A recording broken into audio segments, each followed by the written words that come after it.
Nung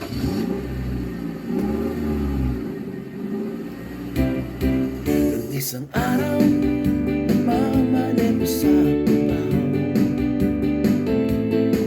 aking nakita babaeng saksakan ng ganda.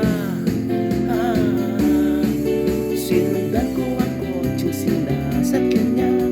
Hindi ko nakita may dumarating pala. Hindi ko naiwasan kami biglang nagkabanggaan. Nung magkamalay ay nasa ospital na ako. Inasikaso ng doktor na piling nanay ko. Biglang-bigla na lang ang nurse nandyan na. At para kong nakita ang health sa ganda. Kahit nagdidelirio ito, nasabi ko sa kanya, "Ale, nasa langit na ba ako? Mama, kayo po ba si San Pedro? Okay lang sa akin kung ako'y dedo na, basta't ikaw ang lagi kong kasama. Kaya Ale, nasa langit na ba ako?"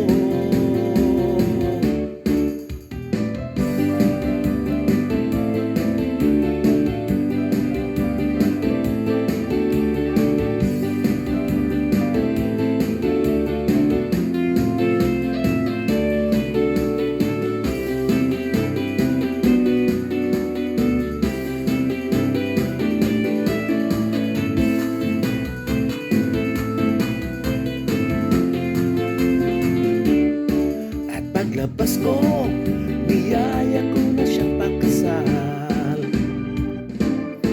Tinanggihan niya at nasabi may asawa na siya.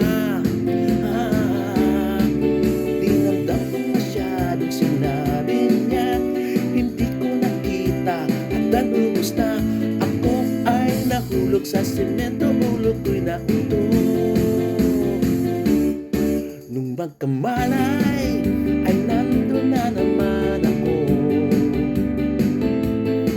Inasikaso ng doktor na pili ng utro ko.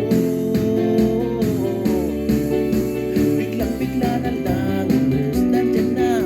Tinanong ko muna siya kung may asawa na siya. Ang sabi niya'y wala. Ang puso ko'y biglang natuwa. At nasabi ko'y, Ale, nasa langit na ba ako?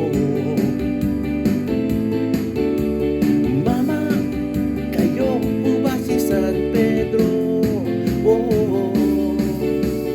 Okay lang sa akin kung ako'y dedo na, basta't ikaw ang lagi kong kasama. Kaya Ale, nasa langit na ba